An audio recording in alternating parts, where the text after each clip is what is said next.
আপনি বাংলাদেশে কিন্তু আপনার বিপ্লব হয়েছে, 7ই নভেম্বর সিপাহী জনতার বিপ্লব হয়েছে, নেতা ছিল জিয়াউর রহমান, সংবিধান সাসপেন্ড হয়েছে এবং তারপরে আবার সংবিধান আপনার হানা ভোট হয়েছে, তারপরে নির্বাচন হয়েছে আপনার।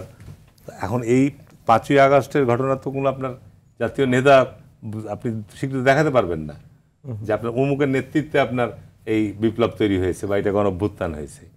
এখানে আপনার দীর্ঘ 15 বছরের যে সরকারের উপর যে ক্ষোভ, যে অসন্তোষ, যে বিরাগ, এই সমস্ত কারণে আপনার 5ই জুলাই আগস্টে আপনার যে গণঅভ্যুত্থানটা হয়েছে, যে ব্যাপক রক্তপাতের মধ্য দিয়ে, ব্যাপক প্রাণের মধ্য দিয়ে আপনার, এবং তারা যারা ক্ষমতা ছিল সব দেশে পালিয়ে গেছে।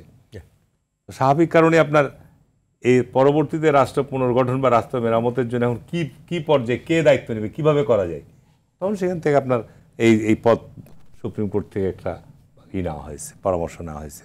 এখন বিষয়টা হচ্ছে যে আপনার আমাদেরকে তো ফুয়াদ ভাই যেটা বলেন যে বিএনপির অবস্থানটা আসলে 106-এর যে এটাই কি বিএনপির অবস্থান, নাকি বিএনপির অবস্থান আরো একটু বড় আকারে আপনি? না, আমরা শুনুন, এখানে বিষয়টা হচ্ছে কি যে আপনি দেখেন বাংলাদেশ স্বাধীনের পর 72-এ যে সংবিধান রচিত হয়েছে, শেখ মুজিবের সময় 4টা সংশোধনী এসছে না, তারপরে এই করতে করতে আপনার ত্রয়োদশ, চতুর্দশ, পঞ্চদশ পর্যন্ত সংশোধনী হয়েছে। সুতরাং আপনি সংবিধানকে সম্পূর্ণ ফেলে দিয়ে আপনি সংবিধানে কি নিয়ে আসবেন? সংবিধানের যে আর্টিকেলগুলো সবগুলিকে আমরা সব ফেলে দেবো, নতুন করে সংবিধান কি নিয়ে আসবেন? সংবিধান মরহুম, দাফন হয় না। এখন বিষয়টা হচ্ছে যে আপনার এখানে যার যার মন্তব্য, যার যার বক্তব্য আসতে পারে। আমার বিষয়টা হচ্ছে আমাদের সংকটটা কি, এই সংকট থেকে উত্তরণের পথটা কি? আপনি সংকট উত্তরণ চান না সংকটকে আরো ঘনীভূত করতে চান? আপনি আজকে রাজনৈতিক দলসমূহ আলোচনা হচ্ছে এবং বিগত 50 বছরের আমাদের রাজনীতির যে সংকটগুলো ছিল সেগুলো নিয়ে আলোচনা হচ্ছে, এবং আগামী দিনে একটা রাষ্ট্র যেন আমরা সুন্দরভাবে পরিচালনা করতে পারি সে বিষয়গুলো আমরা আলোচনা করে একটা জায়গায় পৌঁছানোর চেষ্টা করছি। এখন সেই বিষয় নিয়ে আপনার এখন দ্বিমত তৈরি হচ্ছে, যেটা আইনি কাঠামো কীভাবে হবে, বিশ্বাস অবিশ্বাসের প্রশ্ন। যে আমরা এখন এতগুলো রাজনৈতিক দল কয়েক মাস ব্যাপী, এটা কিন্তু বাইরের পারসেপশন, কিন্তু জনগণ সাংঘাতিকভাবে আপনার যাতে বলবো বিতর্ক, মানে আপনার মানে কি বলবো এটাকে, আপনার সাংঘাতিকভাবে জনগণ চরম অসন্তোষ। আপনি জনগণের মধ্যে এখন যেটা সবচেয়ে এখন জরুরি প্রয়োজন, জনগণ নির্বাচন চাই, এটা অবাধ, সুষ্ঠু, নিরপেক্ষ নির্বাচনের মধ্য দিয়ে এটা জনগণের সরকার চাই, এটা জনগণের প্রত্যাশা। কারণ জনগণ গত 15-20 বছর যাবৎ এই প্রত্যাশা নিয়েই কিন্তু আন্দোলন করেছে।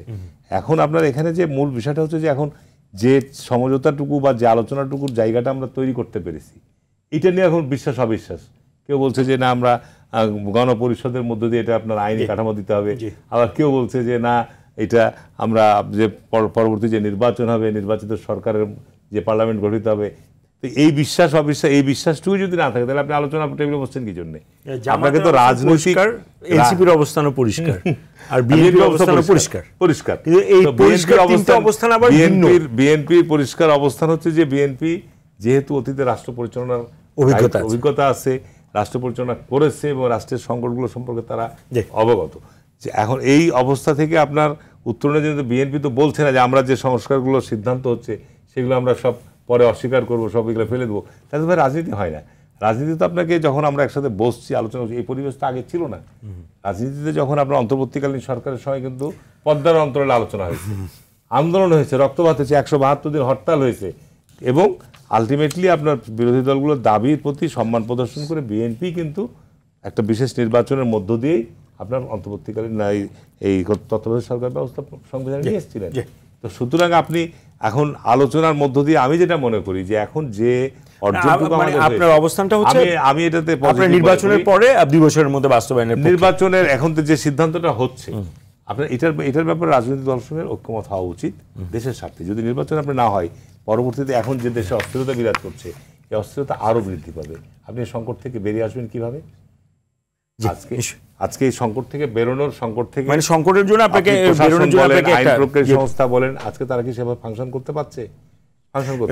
প্রধান উপদেষ্টা একটা বক্তব্য দিয়েছেন, দেশ ও জাতির শান্তির জন্য সমঝোতাই একমাত্র পথ। উনি কিন্তু খুব স্পষ্ট সমঝোতা হচ্ছে, তো সমঝোতাই তো হচ্ছে আপনার যে আলোচনাগুলো আমরা একমত হচ্ছি, এটাই সমঝোতা হওয়া গেছে এখনো পর্যন্ত। কেন অনেকগুলো বিষয়ে আমরা ঐক্যমত, কিন্তু আইনি ভিত্তির ক্ষেত্রে তো বলা হচ্ছে যে এগুলো আপনার আইনি ভিত্তিতে আমরা রূপ দিব।